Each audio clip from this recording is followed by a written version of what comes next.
Good morning बेटा। हम लोग चैप्टर 3 कर रहे हैं हिस्ट्री का। ठीक है, मैंने पहले भी बेटा आप लोगों को बताया था कि जो आप लोगों का फर्स्ट और सेकंड चैप्टर है वो चैप्टर आप लोगों का कट चुका है। ठीक है, वो लेकिन ये नहीं है कि वो हमेशा के लिए कट गया बेटा। इस साल के लिए जो सरकार ने 30% सिलेबस काटा था ना, उसकी वजह से वो 2 चैप्टर कट गए हैं।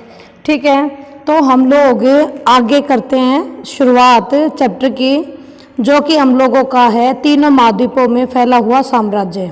ठीक है बेटा, ये आप लोगों का शुरुआत होगी। ये स्टार्टिंग वाला पोर्शन सारा का सारा मैंने आप लोगों को समझा दिया था। ठीक है, इसमें जो आप लोगों को ढंग से समझना है,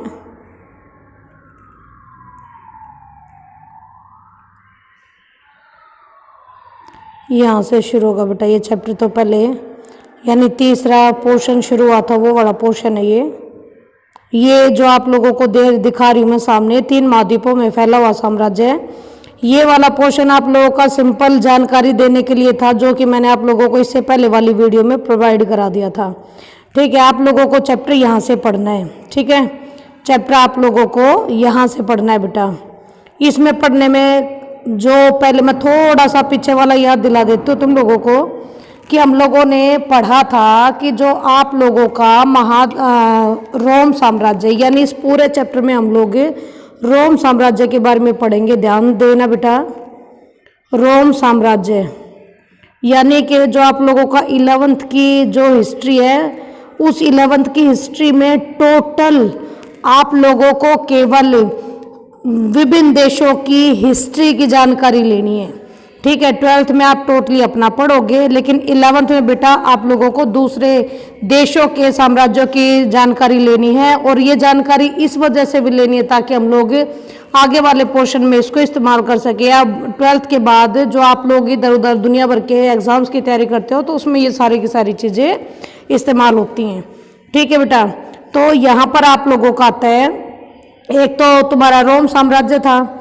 ठीक है, रोम साम्राज्य मैंने कहा था कि आप लोगों के 3 महाद्वीपों में फैला हुआ है। 3 महाद्वीपों में फैला हुआ है। वो 3 महाद्वीप कौन कौन से बेटा आपके? फर्स्ट है आपका यूरोप। ठीक है, फर्स्ट यूरोप है। सेकंड आप लोगों का उत्तरी अफ्रीका है।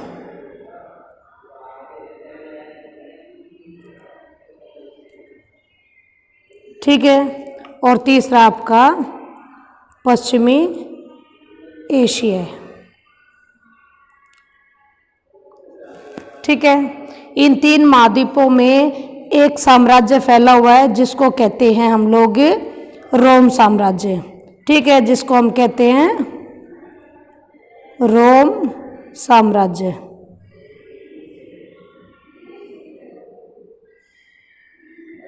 ठीक है बेटा, इसके बाद आता है आप लोगों का नेक्स्ट पोर्शन। उस नेक्स्ट पोर्शन में क्या है बेटा? उसमें आता है आप लोगों के पास कि इस वक्त जब इन 3 महाद्वीपों में रोम साम्राज्य काम कर रहा था, उसी वक्त एक और साम्राज्य था जो बेहद प्रभावी था। ठीक है, बेहद प्रभावी कौन सा राज्य था? वो था आप लोगों का ईरान। ठीक है, एक सेकंड बेटा, वो था ईरान। ठीक है, ये ईरान था। ये ईरान आखिरकार है कहाँ? ये ईरान आखिरकार है कहाँ? ये चीज़ आप लोगों को जरूर देखनी पड़ेगी बेटा। जैसे कि पहले मैप देखो, जो आप लोगों का ये पूरा चैप्टर है, उस चैप्टर में कहीं ना कहीं आप लोगों को ये वाला सारा पोर्शन दिखा रखा है। ये सारा का सारा पोर्शन आप लोगों का रोमन साम्राज्य का है। लेकिन इसी रोमन साम्राज्य के साइड में ये तुम्हें दमिश्क नजर आ रहा है ना, ये जो तुम्हें दमिश्क नजर आ रहा है, इस दमिश्क के इस तरफ आप लोगों का यहाँ ईरान है। ठीक है, और सबसे बड़ी बात बेटा, ये रोम और वो ईरान, ये दोनों के दोनों एक दूसरे के प्रतिद्वंदी थे उस वक्त पर। ठीक है, ये बात आप लोगों को आगे भी पढ़ने के लिए मिल जाएगी। ओके, देखो बेटा, और ये भी बताया था आप लोगों को कि इस पे पहले आप लोगों के विभिन्न साम्राज्य का अस्तित्व बना हुआ था, सेनेट काम करते थे सभी, और आप लोगों के जो ये अगस्टस आए थे, अगस्टस के आने के बाद सब कुछ ठीक ठाक हो गया था। उस चीज़ को अब हम लोग इस चैप्टर की रीडिंग के माध्यम से पढ़ेंगे, जिसमें तुम्हें थोड़ा सा एक्स्ट्रा भी आएगा। ठीक है, तो देखिएगा बेटा, हम लोग शुरू करते हैं। ईसा मसीह के जन्म से लेकर 7वीं शताब्दी के पूर्वार्ध में 630 के दशक तक की अवधि में अधिकांश यूरोप, उत्तरी अफ्रीका और मध्य पूर्व तक के विशाल क्षेत्र में 2 सशक्त साम्राज्यों का शासन था। 2, एक रोम और एक आप लोगों का ईरान। ठीक है बेटा, ये जो आप लोगों ने पहले किया उस वाले में मैंने वीडियो में बताया था कि ईसा मसीह के जन्म से पहले वाला समय, जो पहले वाला समय होता है वो समय होता है ईसा पूर्व। ठीक है, ये बताया था बेटा, एक बार फिर दोबारा से बता रही हूँ क्योंकि ये आगे इस्तेमाल होगा हमारा। और इसके बाद वाला जो टाइम पीरियड था, ईसा मसीह के जन्म के बाद का जो टाइम पीरियड था, वो टाइम पीरियड था आप लोगों का ईसवी। ठीक है, तो अब यहाँ पर एक और पूर्वार्ध और उत्तरार्ध, इसमें 2 और आए हैं बेटा। पूर्वार्ध और उत्तरार्ध को ध्यान से सुनिए। मान लो मैंने गिनती लिख दी है, 1 2 3 4 5 6 7 8 9 10 कुछ भी। ठीक है, तो जो स्टार्टिंग के जो बेटा 5 होते हैं और जो लास्ट के 5 होते हैं 10 तक, ये होते हैं पूर्वार्ध का समय। पूर्वार्ध यानी के पूर्व यानी पहले का, और 5 के बाद होता है वो होता है उत्तरार्ध। ठीक है, उत्तरार्ध का समय। अगर मैं यहाँ पर आप लोगों को, यहाँ पर ये बंदा कहता है कि हम लोग यहाँ बात करें 300 पूर्वार्ध में 630 के दशक तक की अवधि में, 630 पूर्वार्ध। क्यों? क्योंकि आप लोगों का जो ये 630 है ये 650 से पहले आ गया है। ठीक है ना, इसके बाद का होता, यहाँ पर 670 होता तो उत्तरार्ध होता, लेकिन अब ये 650 है, 650 से पहले आ गया है 630, तो हमने इसको पूर्वार्ध का नाम दे दिया है। ठीक है, ये कहता है इस वक्त तक आपके पूरे विश्व में 2 बहुत ताकतवर साम्राज्य थे, और ताकतवर साम्राज्य में आता है, एक तो आप लोगों का था रोम साम्राज्य। ठीक है, एक आप लोगों के में रोम साम्राज्य, एक आप लोगों के ईरान। ओके, एक में है रोम और एक में है ईरान। ठीक है बेटा, इसके बाद आगे हम लोग चलते हैं।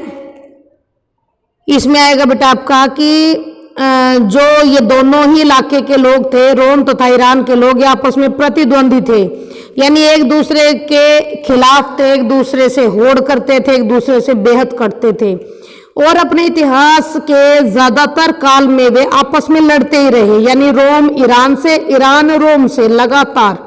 ठीक है, इनके बीच में हमेशा लड़ाइयाँ ही होती रही। उनके साम्राज्य एक दूसरे के बिल्कुल पास थे। ठीक है, बिल्कुल पास वाला सिस्टम आपको ये बताया मैंने कि यहाँ तक आप लोगों के रोम साम्राज्य है और यही आप लोगों का ईरान साम्राज्य है, तो तकरीबन एक जैसे ही पास पास लगते हुए इलाके थे। तो यहाँ ये कहता है आपको कि इसके साम्राज्य एक दूसरे के बिल्कुल पास थे। उन्हें भूमि की एक संकरी पट्टी जिसके किनारे फरात नदी बहा करती थी अलग करती थी, यानी इनके आसपास एक फरात नदी बहती थी, वो इनको अलग करती थी। इसके लिए मैं आप लोगों को एक और मैप दिखाती हूँ बेटा, देखिए इसी में था, अरे फरात नदी वाला नहीं है क्या इसमें, एक सेकंड बेटा,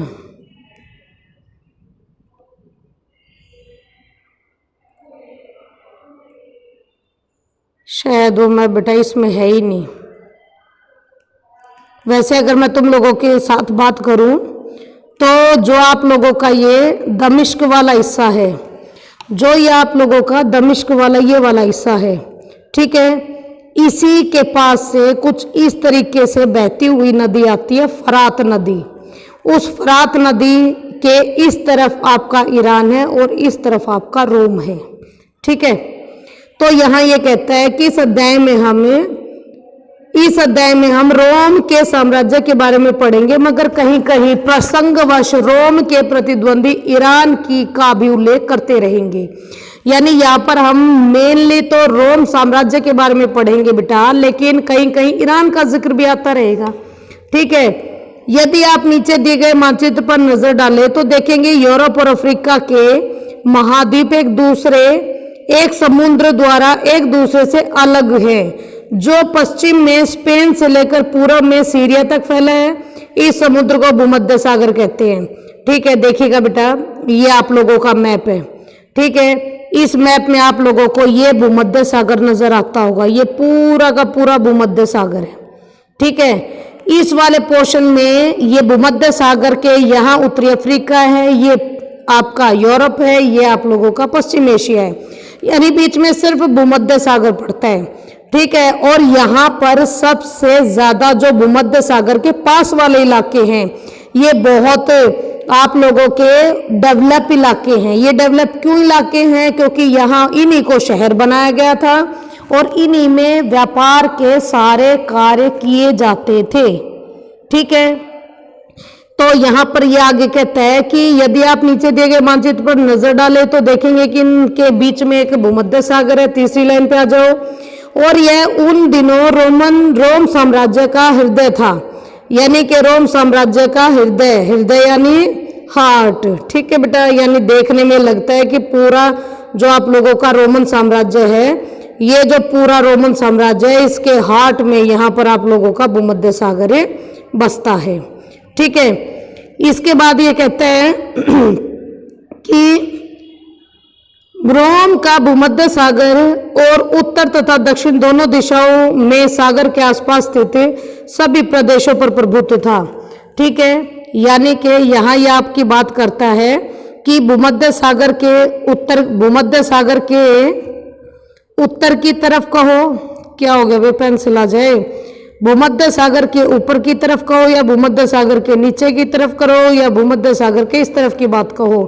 तो कहता है भूमध्य सागर के सीमा के आसपास दोनों, फिलहाल ये तो उत्तरी और दक्षिणी दिशा की बात कर रहा है कि इस तरफ लगते हुए जितने भी प्रदेश हैं वो बड़े प्रभुत्वशाली हैं। उत्तर में साम्राज्य की सीमा का निर्धारण दो महान नदियां करती है, राइन और डैन्यूब। ये नजर आ रही होगी बेटा तुम्हें, राइन नदी यहाँ है, डैन्यूब नदी यहाँ है।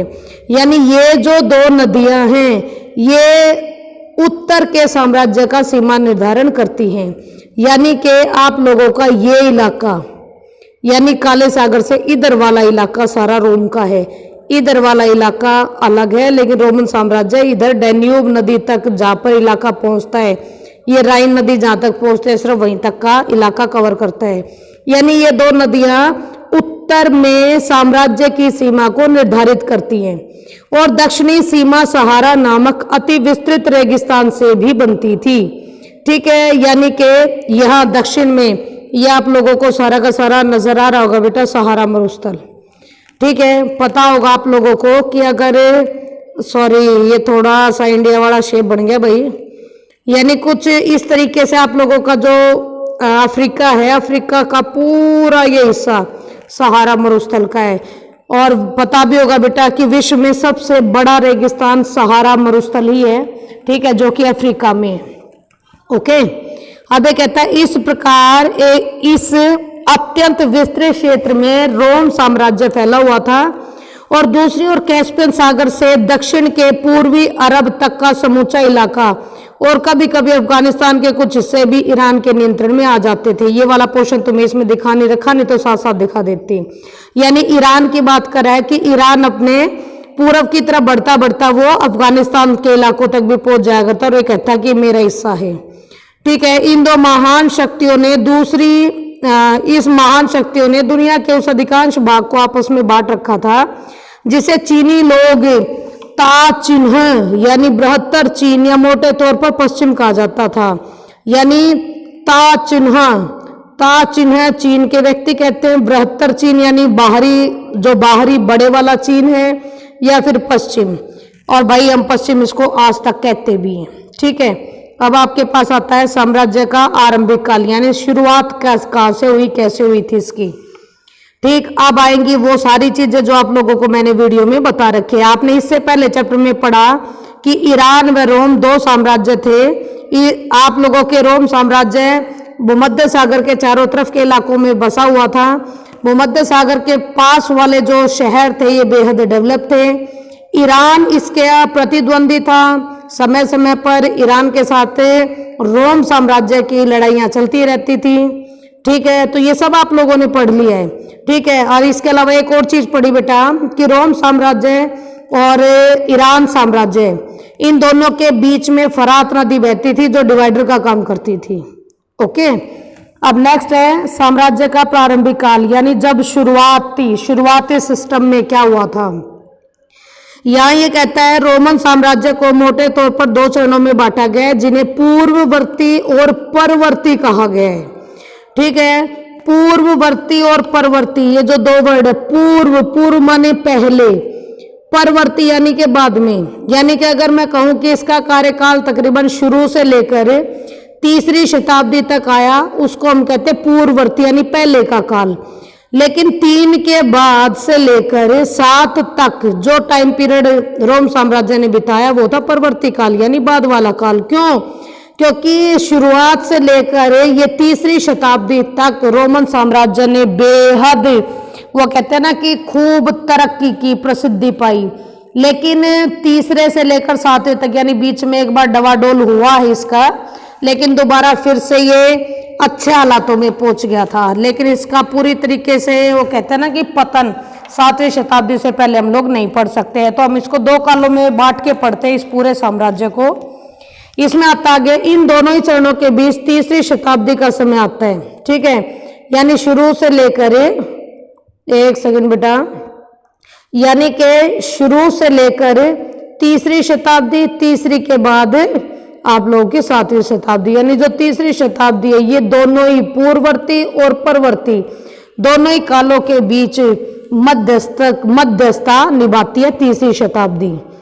अब ये कहते हैं कि तीसरी शताब्दी का समय आता है जो इन्हें 2 ऐतिहासिक भागों में विभाजित करता है।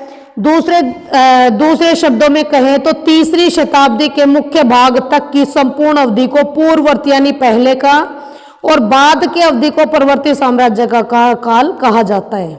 ठीक है, दोनों महाशक्तियां कौन सी थी? ईरान और रोम। ठीक है, 2 महाशक्तियों तथा उनसे संबंधित साम्राज्यों में एक बड़ा अंतर यह था कि जो रोमन साम्राज्य था वो सांस्कृतिक दृष्टि से ईरान की तुलना में कहीं ज्यादा विविधतापूर्ण था और इस विविधता के दौरान पार्थियाई और बाद में ससानी राजवंशों ने ईरान पर शासन किया। पार्थियाई और ससानी राजवंशों ने।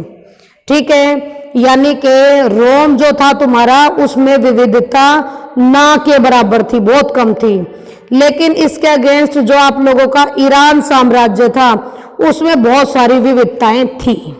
ठीक है, अब रोम में जब विविधताएं नहीं थी तो रोम ने अच्छे से विकास किया, लेकिन ईरान हमेशा के लिए बना रह गया। ईरान हमेशा के लिए प्रॉब्लम्स में फंसा रह गया।